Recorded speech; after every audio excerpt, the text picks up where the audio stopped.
Guys welcome to my YouTube channel K K blogs. এতিয়া ইয়াৰ মোৰ লগত আছে জ্যোতি। জ্যোতি এইফালে চোৱা। Hi guys morning. মই এতিয়া যাবলৈ ওলাইছোঁ এঠাইত, আপোনালোকে চাই থাকক ক'লৈ যাওঁ। আৰু আগত মানুহ আছে মোৰ লগত। জ্যোতি bye bye. Bye bye bye ব্ৰ বাই।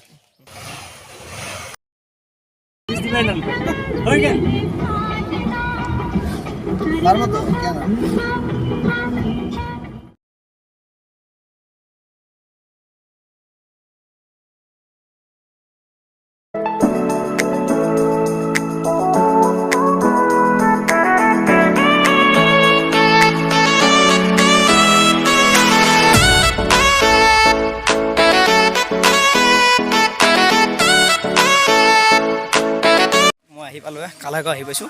চ' ইয়াত পানীৰ বটল আছে, ইয়াত পানীৰ বটল আছে। আহি আছোঁ, চাই থাকক কলৈকে আহি আছোঁ। আমাৰ মিটিং এখন হ'ব, চ' মিটিঙত আহিছোঁ। আহি থাকক, চাই থাকক বাৰু ক'ত কি মিটিং কৰিব আহিছোঁ, সকলোবোৰ জনাম। এতিয়া বৰ্তমান কালাগাঁৱত আহিছোঁ বাৰু, মিটিং কৰোঁ। আপোনালোকে চাই থাকক, মই তাৰ কেইটামান ক্লিপ দেখুৱাবলৈ চেষ্টা কৰিম আপোনালোকক।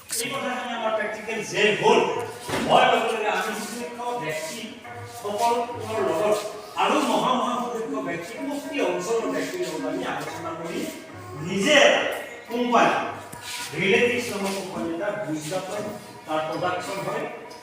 আৰু আমাৰ চিএম ডি এজন আছে ছাৰ, তেওঁ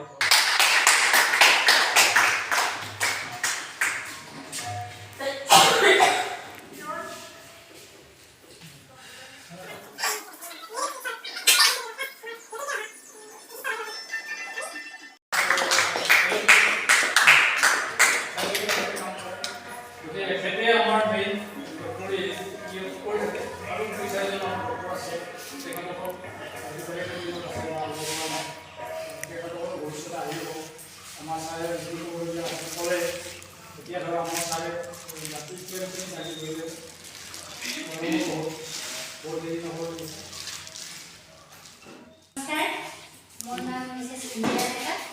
মোৰ ঘৰ ইয়াতে বালিপুতাতে হয়, মৰমী চকত। আমাৰ লোকেল ৰাইজখিনিয়ে জানে বাৰু। আৰু এঠাইত মোৰ সৰু বোৱাৰী হয়, কণিকা বৰা ডেকা।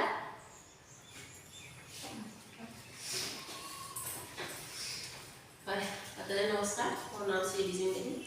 মোৰ ঘৰ উত্তলা ওচৰত অসমৰ পৰা।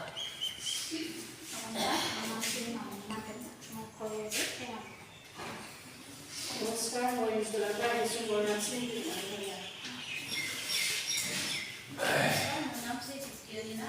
মোৰ ঘৰ টেঙাবাৰীতে আৰু সেইজনে মোৰ ছোৱালীয়ে বাৰু।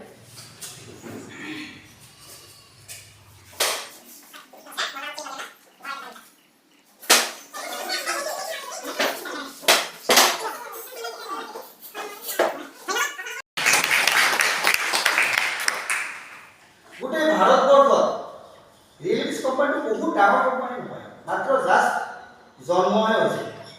কিন্তু এই কোম্পানীটোৱে আজি ভাৰতবৰ্ষত যিমান কোম্পানী আছে, বহুত হাজাৰ কোম্পানী আছে, কোনো এনেকুৱা কোম্পানী আজিলৈকে জন্মগ্ৰহণ কৰা নাই ৰিয়েলিটিছৰ নিচিনা ইনকাম দিব পাৰে।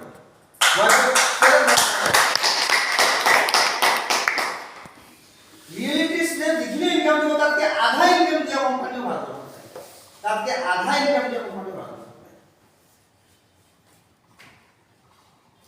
এখন বৰ ডাঙৰ একটা হোলচেলাৰ দোকান আছে। মই যেনিবা কিবা এটা দোকানত কাম কৰি লওঁ, বহুত ডাঙৰ হোলচেলাৰ দোকান এখন আছে, তাতে মই কামত সোমাইছোঁ। মই কৰ্মচাৰী হিচাপে সোমাইছোঁ। তেওঁ দৰমহা দিছে ৫,০০০ টকা। আৰু এটা সৰু দোকানী এটা আছে, ইমান ডাঙৰ হাইফাই দোকান নহয়, সৰু দোকান আছে, তেওঁ তাতে কামত সোমাইছোঁ। সেই দিছে দৰমহা ১০,০০০। এইটো নেমটো হ'ল পদ্ধতি কিবা কিবি ব্লাড ঠিক কৰে বা কিবা তেজৰ বাবে কিবা অসুবিধাবিলাক হৈ থাকে, হয় নহয়? এই গোটেইবিলাকত কাম কৰে। তাৰ লগতে আমি অশ্বগন্ধাটো কি? অশ্বগন্ধাটো নাৰ্ভৰ কাম। আমাৰ এতিয়া নাৰ্ভ মানে একেবাৰে মূৰৰ পৰা ভৰিলৈকে গোটেই নাৰ্ভে নাৰ্ভ, হয় নে? হীৰা ষ্ট্ৰং কৰে। আৰু লগতে এই হীৰাৰ ওপৰতে আমি চলি থাকোঁ, আমি শক্তি যে পাওঁ। চাবচোন বেছি বল দিয়াৰ লগে লগে হীৰাকেইটা একদম মানে পাৰিলে একদম হাতৰ পৰা ওলাই যাব, দেখা পোৱা যায় স্পষ্ট, হয় না? অলপ বল দিয়াৰ লগে লগে তাৰমানে এই হীৰাৰহে বল এইটো তাৰমানে মানুহ সদায় ষ্ট্ৰং থাকিব যদি অশ্বগন্ধা কোনোবাই খাই থাকে ষ্ট্ৰংনেছ কেতিয়াও নহয় দুৰ্বল ভাৱবিলাক নোহোৱা হৈ যাব পুৰা ষ্ট্ৰং থাকিব কিন্তু এইবাৰ এটাওতো বেমাৰৰ কথা কোৱা নাই গোটেইবিলাক এনেই খাব পৰা বস্তু এইটো গিলৈটো গমে পায় কৰোণাৰ পৰা গিলৈ বস্তুটো আগতে মানুহ চিনি পোৱা নাছিল কৰোণাৰ পৰা এইটো হ'ল গিলৈ আৰু লগতে যদি কিবা জ্বৰ হয় মেলেৰিয়া টাইফয়েড ডেংগু বা ভিতৰে কিবা এটা জ্বৰ ভাৱ হৈ আছে কি খাব পাৰে তাৰ লগত মহাপিতচন বুলি খাব পাৰে তেনেকুৱা ধৰণৰ এইটো হ'ল ত্ৰিফলাটো গম পায়নে আপোনালোকে কোনে গম পায় ত্ৰিফলাটো কোনে গম পায় হাত ডাঙাই নাই না হাতো ডাঙা নাই ভৰিও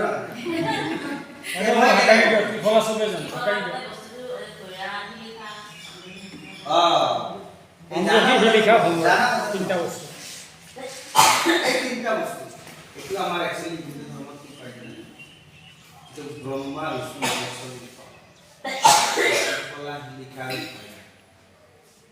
এই বস্তুটো যদি 100টা টেবলেট দাম কিমান জানে 299 এই পৰিয়ালটোৱে একমাহমান নাযাব নেকি গোটেই পৰিয়াল পেট আছে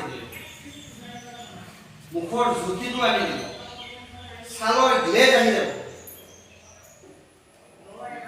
এনেকুৱা আৰু বহুত কাম কৰিব সদায় মন ভাল লাগি থাকিব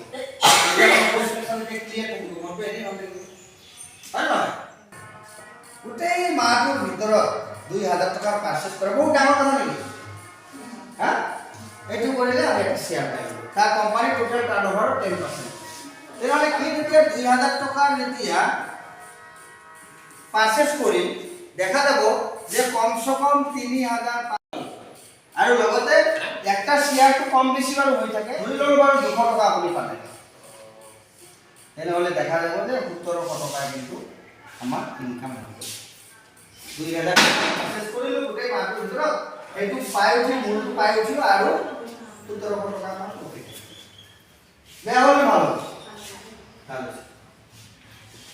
এইটো হ'ল 1 নম্বৰ এটা হাত ধুলে ভিতৰত 1 ঘনি গেল হ্যাঁ 2 নম্বর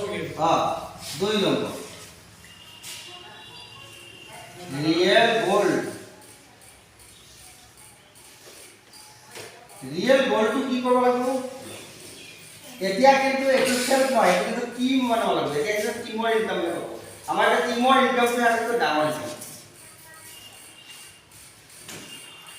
এইটো আপুনি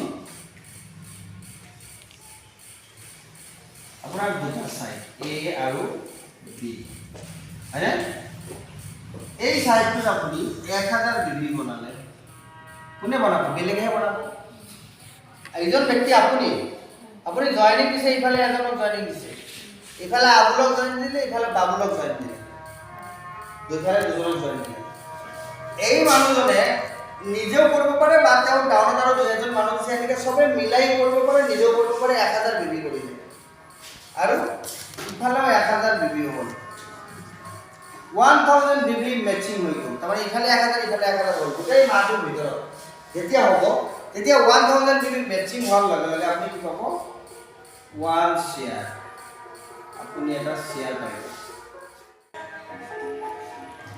এতিয়া কি পাব আপুনি 2000 পাব লাগে নিয়মতে হা তেতিয়া আপুনি এই 10 টকাও পাব 50 টকাও পাব 100 টকাও পাব 500 পাব 2000 গোটেই কিটা আপুনি পাব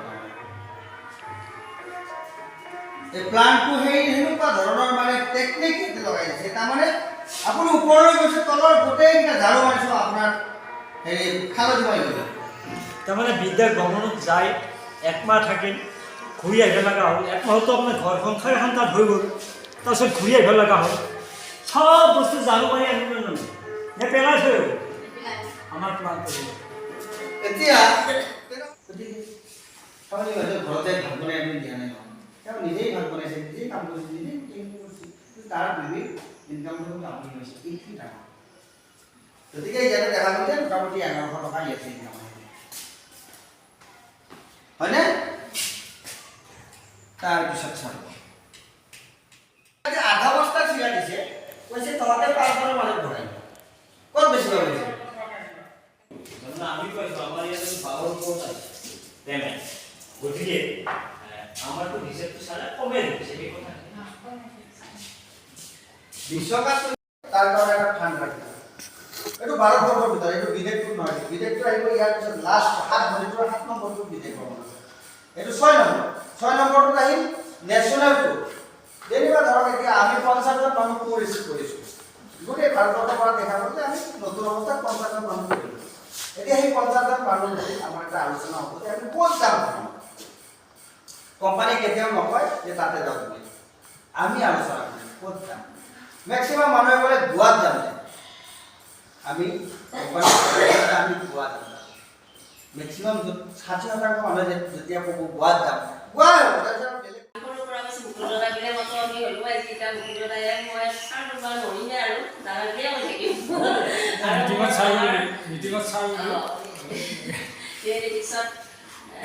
কাম কৰি আছে মস্তকে মোৰ ধন্যবাদ জনাই মোক কৈছে মই